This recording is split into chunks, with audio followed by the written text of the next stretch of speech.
Aujourd'hui, on va parler ensemble de 3 erreurs à éviter qu'on voit fréquemment dans les salles d'entraînement. Pas nécessairement des erreurs techniques au niveau des exercices, mais plus de qu'est-ce qui se passe entre nos deux oreilles, que vous soyez débutant ou avancé. Je suis à peu près sûr et certain que vous allez vous reconnaître à au moins un de ces endroits-là. C'est parti!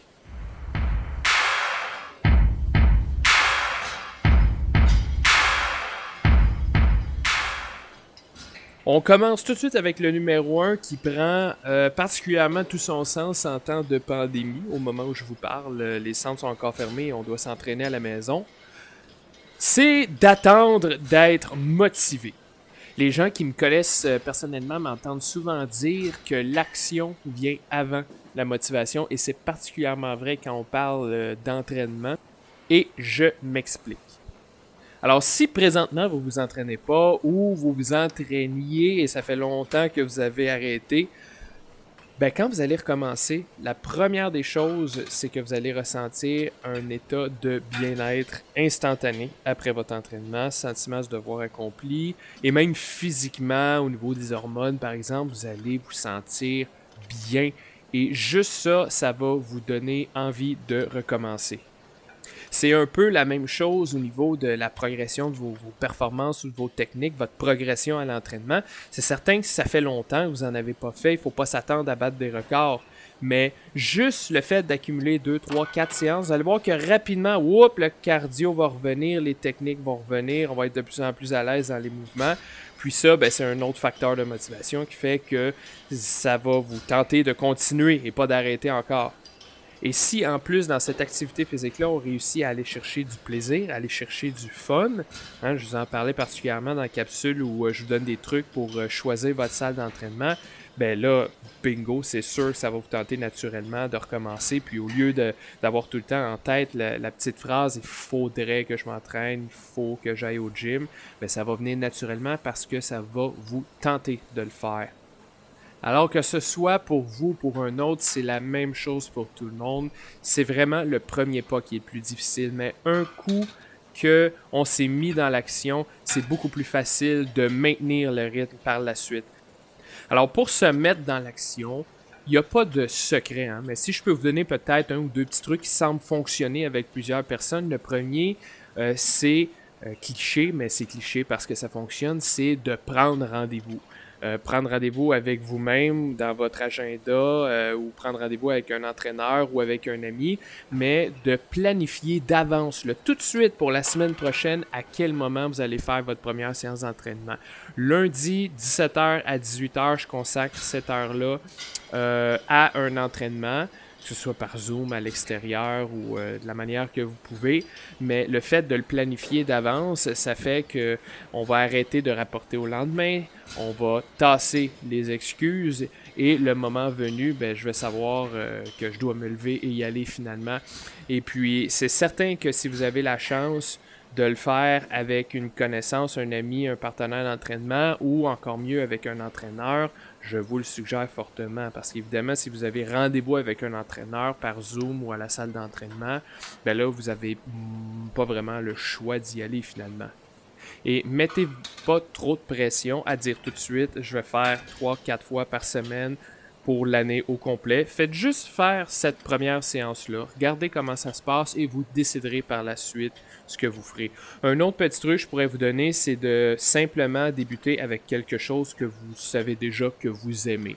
Cassez-vous pas la tête à savoir c'est quoi la meilleure méthode d'entraînement que je devrais faire. Faites juste quelque chose que vous aimez. Et encore une fois, un coup que la machine sera repartie, vous déciderez par la suite sur le moment. Mais l'important de mon point ici, c'est de garder en tête que la motivation va venir après l'action. La deuxième erreur fréquente qu'on voit, que ce soit des débutants ou des gens avancés, c'est d'avoir peur du jugement des autres par rapport à vos performances. Ce que je veux dire, c'est par rapport aux charges que vous allez utiliser, par rapport au temps que vous allez faire. Si vous modifiez les exercices à votre niveau, vous avez peur d'avoir l'air un peu nono en posant des questions parce que vous ne comprenez pas les mots au tableau. C'est certain que c'est plus difficile à faire qu'à dire, mais il faut vraiment que vous compreniez que dans la tête des autres participants ou de l'entraîneur, ce n'est pas votre performance ou vos scores qui sont importants, loin de là. Que vous fassiez 50 répétitions ou 150 répétitions, que vous utilisiez un manche à balai ou une barre de 135 livres, les autres participants, là, on va se dire la vérité, ils s'en foutent. OK? Il y a peut-être une chose qu'ils vont regarder, qui vont les déranger, c'est si un autre participant triche ou ment à propos du résultat qui est créé au tableau. OK? C'est très, très rare que ça arrive, puis probablement que c'est juste un accident parce que la personne a mal compté. Mais si vous dites à la fin de l'entraînement, j'ai réussi 80 répétitions en 7 minutes 30, mais en fait, vous en avez fait juste 60 et qu'un autre participant le remarque, ça va le déranger, évidemment. Je vous dis la vérité, je vous dis qu'est-ce qu'on voit dans les salles. Mais pour le reste, tout le monde s'en fout de vos résultats. C'est pour vous que vous vous entraînez. Et dans la tête de l'entraîneur, le plus important, c'est de quelle manière vous effectuez les mouvements. Pas avec quel poids, mais de quelle manière, que ce soit sécuritaire et efficace. Et l'entraîneur, il vous connaît et il sait jusqu'à où vous poussez pour que ça reste efficace et sécuritaire. Et je le sais, pour la plupart des gens, surtout ceux qui n'en ont jamais fait, qui font leur premier pas dans le CrossFit, ça peut être intimidant. Que ce soit parce que ce qu'on voit sur les réseaux sociaux, c'est tout le temps les gens qui font des records dans le gym, hein, parce qu'évidemment, ils vont pas partager une vidéo d'un exercice banal, mais ils vont mettre la vidéo de l'exercice fabuleux qu'ils ont finalement réussi à faire au bout de 6 mois d'entraînement.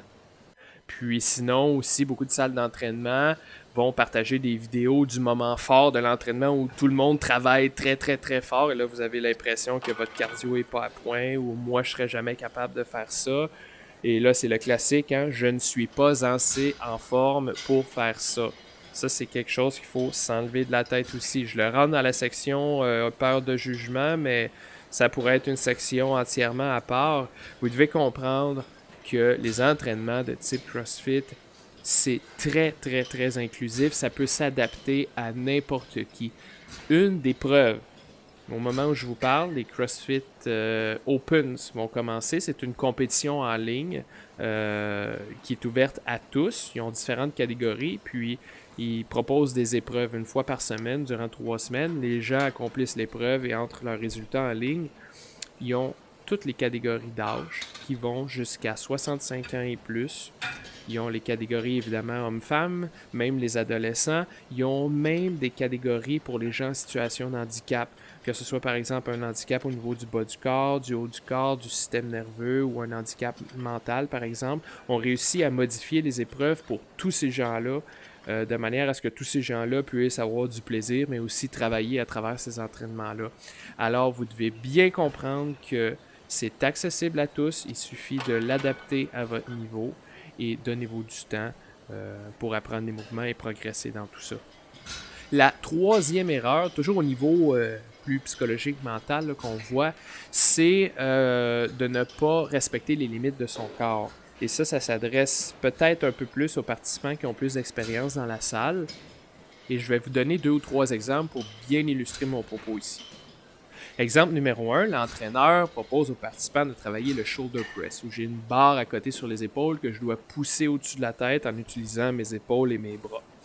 Le participant dit qu'il a mal à une épaule, mais que s'il se donne un élan avec son bas du corps pour amener la barre au-dessus de la tête, il réussit un peu à aller cacher ce bobo-là, à passer par-dessus, puis finalement amener la barre au-dessus de la tête, mais sans avoir de douleur. Mais on sait très bien que s'il le fait sans compenser de cette manière-là, il y a une douleur à l'épaule. L'entraîneur sait très bien que le participant, en faisant ça, ne fait que cacher le bobo et même aller gratter sur le bobo. Et qu'à long terme, le problème ne peut que s'aggraver. Ça donne absolument rien de bon. Donc l'entraîneur, à ce moment-là, va proposer des exercices différents qui ne toucheront pas à cette épaule-là, le temps que le participant complète sa réhabilitation avec un thérapeute, par exemple, pour régler le problème à l'épaule. Parce que cette douleur-là, c'est le cerveau qui envoie un signal qu'il y a quelque chose qui ne fonctionne pas à l'épaule. Alors, le participant qui va écouter son corps, respecter ses limites, écouter l'entraîneur, va tout simplement mettre ces exercices-là de côté, le temps de corriger le problème et profiter de cette période-là pour tout simplement aller travailler d'autres choses. Respecter ses limites, ça veut aussi dire de faire le bon choix des charges d'entraînement et de modifier les exercices au besoin en fonction des stimuli qui sont recherchés dans le WOD proposé par l'entraîneur. Je vous donne encore un exemple pour les participants plus habitués.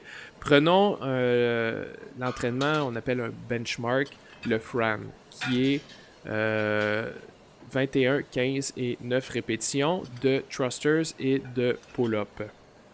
La prescription au tableau est à 95 livres pour les thrusters pour les hommes et 65 livres pour les femmes. Les athlètes de plus haut niveau vont réussir à compléter le tout en moins de 3 minutes, tandis que des participants plus avancés, on parle de 4 à 6 minutes, peut-être jusqu'à 7 minutes, tout au plus. C'est un entraînement qui est fait pour être rapide, avec des charges légères ou une bonne efficacité au pull-up. Autrement dit, on devrait être capable d'effectuer des séries d'au moins 7, 8, 9 répétitions sans arrêt et au moment de prendre des repos qui sont très très courts de quelques secondes seulement. Donc là, mettons-nous dans la tête d'un participant qui est, disons, dans ses premiers mois d'entraînement CrossFit, qui est capable de faire des thrusters à 95 livres, mais qu'à 4-5 répétitions, il doit déposer la barre et reprendre son souffle. Ou au niveau des pull-ups, c'est encore difficile, il a besoin d'élastique ou il va modifier l'exercice pour les anneaux, mais il décide quand même de garder 95 livres et d'effectuer des pull-ups sans élastique pour le faire de la manière RX ou prescrite au tableau. Ben, qu'est-ce qui va arriver? C'est que son entraînement risque plus de durer 15-16 minutes avec des longs temps de repos, des séries avec moins de répétitions, 4-5 répétitions. Probablement même qu'on va voir beaucoup de compensation dans les mouvements, étant donné que plus l'entraînement avance, 13, 14, 15 minutes, plus la fatigue s'installe et ça devient difficile. Là, on n'est plus dans un niveau d'intensité recherché, on n'est plus dans les temps d'effort qui étaient recherchés au départ, on est ailleurs. Ce participant-là, par exemple, pour respecter les objectifs de l'entraînement qui sont de rester rapide et que l'entraînement se complète, disons, à l'intérieur d'un 6-7 minutes, soit il diminue ses charges aux thrusters, par exemple pour un 75 livres, ou par exemple au pull-up changé pour des tirades aux anneaux, des ring row, ou si, par exemple, c'est une question de technique ou de mobilité au niveau des thrusters, de remplacer la barre par 2 dumbbells, 2 haltères courts, d'une charge relativement correcte pour lui, pour effectuer le front. Et parallèlement à ça, il va continuer de travailler sa technique, continuer de travailler sa force et sa mobilité pour éventuellement, dans le futur, être capable de compléter cet entraînement-là dans le mode RX, tel qu'il est prescrit au tableau, dans le temps qui est recherché par l'entraînement. Donc, respecter ses limites, ça veut dire, d'une part, écouter son corps quand il vous envoie des signaux d'inconfort ou de bobo, et de l'autre part aussi, d'être conséquent dans le choix de nos exercices ou des charges qu'on va utiliser par rapport à ce que l'entraîneur demande dans le WOD. Alors, si je récapitule les 3 points qu'on a discutés aujourd'hui, rappelez-vous de ça. Numéro 1, l'action vient avant la motivation.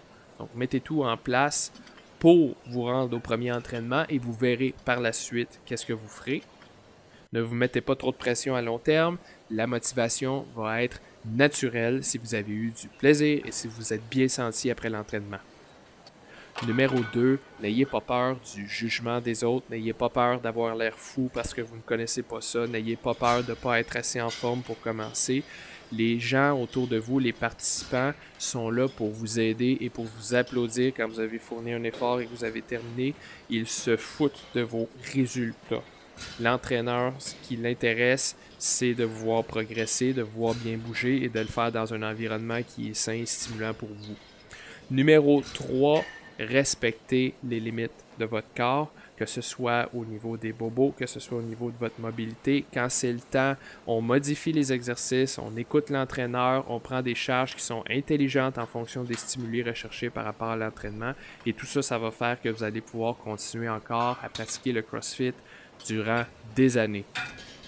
Et ce qu'il y a de merveilleux avec ces 3 petits points-là, c'est que vous pouvez les mettre en pratique dès votre prochain entraînement. Alors, en espérant que ces 3 petits points-là vont vous faire réfléchir dans le bon sens, merci de m'avoir écouté et je vous souhaite une belle fin de journée. Bye bye.